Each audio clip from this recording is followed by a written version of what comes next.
Hi, good morning. My name is Kevin Weinman. I'm the EVP of Finance at Mohawk Group, which is an e-commerce startup here in New York City. We've developed software that utilizes AI and machine learning to discover, design, and deliver the products that people are looking for online. For all the VCs, did I hit all the buzzwords? Yes? All right. Let's move on. So today I want to talk to you about something that not a lot of us really put into our businesses. That's actually the role of debt in startups. So when we're thinking about debt for the startup realm, there's really two major types that we can use. So the first is going to be a line of credit, and the other is going to be a term loan. So when we're thinking about lines of credit, there are really three major types that our businesses are going to be able to utilize. So the first is going to be AR factoring. The AR factoring is great for companies that have relatively high gross margins and low turnover. The ABL revolver, which is something that my company is now using, is great for companies that have very high stocks of AR and inventory and want to be able to leverage that, tap into it, and add some liquidity from that position. And then for software companies or asset-light companies, the MRR line is going to be great because the SaaS companies are able to use the predictable monthly recurring revenue, the low churn customer base, to be able to tap into that product.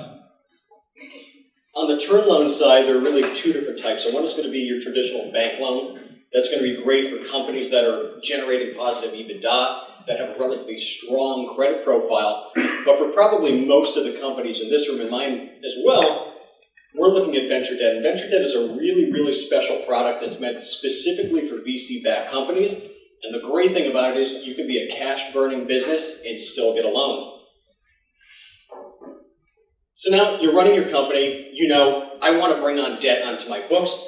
What type of debt do I want to bring on? So the venture debt is actually, you can get a line of credit, or more commonly, you can get a term loan. So which type do you want? Well, let's talk about the advantages and disadvantages of both. So some of the advantages of the venture debt, which you're typically going to be using to fund your operations, because normally you'd want to match your long-term liabilities, obviously to fund your long-term assets. So the great part about venture debt is it's non-formulaic. You can have up to the entire sum available at closing, which allows you to deploy a tremendous amount of capital right from the get-go and juice your growth. Another big strong advantage is that there are no financial covenants. So because we're cash-burning companies, we don't want to have the limitations that can be placed on us by some of those financial covenants. When we're talking about lines of credit, two of the biggest advantages there are, number one, it's going to grow with your company. If you're using something like an ABL revolver, as your inventory and as your AR increases over time, you're going to be able to draw against those funds, so it's great for growing along with the company. And the biggest advantage for the line of credit over the venture debt is that it's going to be less expensive because it's primarily going to come from banks. On the disadvantages side, two things with the venture debt. Number one, there could be a relatively short drawdown period. So this is the amount of time that you have between the closing and the end of that period to draw down the total amount of funds that are being lent to you. If you don't have a great reason to deploy all of that capital immediately, then a relatively short drawdown period is not so great for you because now you're paying interest on cash that you're actually not using. And the second disadvantage of the term loan is that you have an amortization period. You need to understand, what does that schedule look like? Is there going to be a bullet maturity, or is it going to be fully amortizing? On the line of credit, opposite of the venture debt, there are going to be financial covenants. So you're probably going to need to maintain some type of fixed charge ratio, some EBITDA margins. And then also, you may not have access to as much capital as you would like. As the company is growing, you may have $5 million in inventory and $2 million in AR. You might be able to borrow up to 85% of that AR and maybe 50 to 65% of the balance sheet cost of that inventory. So you may not have the ability to put as much capital to work as you would like. Now, something we're going to go through now, 9:30 in the morning, what's the most important thing that we all have to do? Talking about raising venture debt. So, a couple reasons why you would want to raise. One is you want to extend that equity runway from a fresh round of capital. Think about it as a complement to the latest equity round that you've raised. If you need, say, $10 million to get to your next milestone, you can go out and you can raise all 10 in equity, or you can do 7 in equity, 3 in debt, bringing down your overall cost of capital. Another reason that you may want to raise venture debt is to actually act as an insurance policy, because maybe you actually have a shortening of your runway that's an unanticipated business performance. Third reason is avoid setting the valuation. If you're at a point in your business where you have a lengthy amount of time between your next milestone and you see a relatively large gap between the last equity round and the next one, you can avoid setting the valuation in case there's a bump in the road and you may have a down round. And additionally, you can also use it to avoid a bridge round. Final 2 points, large purchases. If you have large CapEx or M&A that's coming that you want to be able to fund, you don't necessarily have to use 100% equity to fund that. You can obviously finance it. And same with growth projects during the interim between your last capital raise and your next equity round. And finally, for the later stage companies, the ones that are just about break even, you can use the debt as a bridge to profitability. Now, the important thing to remember about all these reasons, with the exception of the profitability, is that the reason you're raising venture debt is not as a final stepping stone to your business. You're doing it as an interim step before you go out and raise additional equity. So let's take a look at an example here as to how we should think about the dilution and the cost of the debt versus the equity. So let's assume you've got a CPG company that's been in business for 2 years.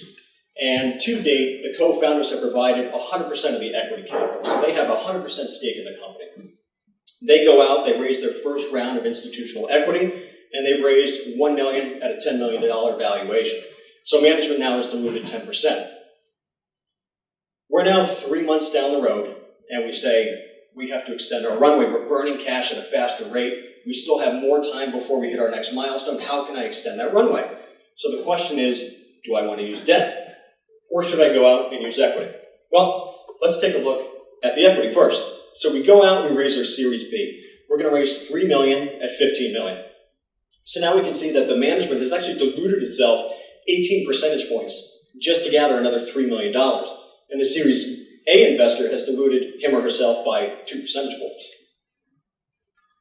When we look at the debt scenario, we take out that same $3 million of capital, but now we're going to assume we have a 12% interest rate. We have an 8% warrant coverage and a 12-month IO period. So what does that look like? Well, you can see the management is actually diluted only about 5.5%, and the Series A investor is diluted less than 1 percentage point. So now we're chugging along. The business has been crushing it. We've gone 12 months down the road. We hit our milestone. Everything is going great. We want to raise our next round of institutional equity, so we're going to raise our Series C. We're going to raise $5 million at a $50 million valuation. So now we need to see what are the consequences of us having raised that Series B or having gone out and got the debt. Let's look at the Series B first.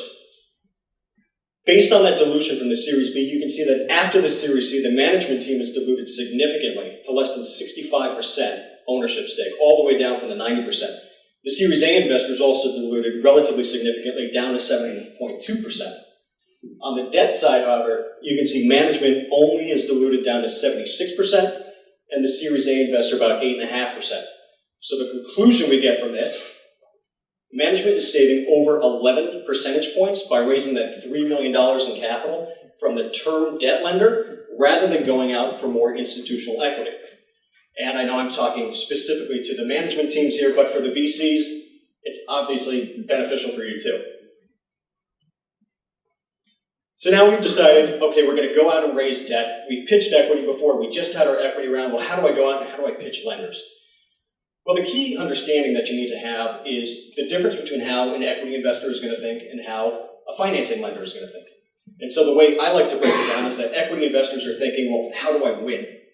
And the lenders are thinking, how do I not lose? And that's a big difference. But what's special about the venture debt is that you still need to sell that growth story to the lender, because the lender's thought process is, I know you're a cash burning company. How am I going to get paid back? The way I'm getting paid back is I believe you have the ability to go out and raise the next round of institutional capital, a larger capital amount that I've lent you at a higher valuation.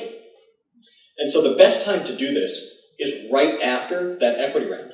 You have an optimistic investor group. You have a fresh valuation. The growth story is hot. It's probably gone around Silicon Valley and it's gone around New York and people have heard about it. It's got a lot of buzz. Now is the opportunity for you to go out and raise that additional capital.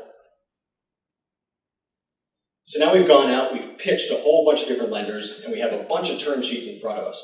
So what are some of the terms that we want to focus on when we're negotiating? Well, first and foremost, we want to know what is the size of the loan that we need.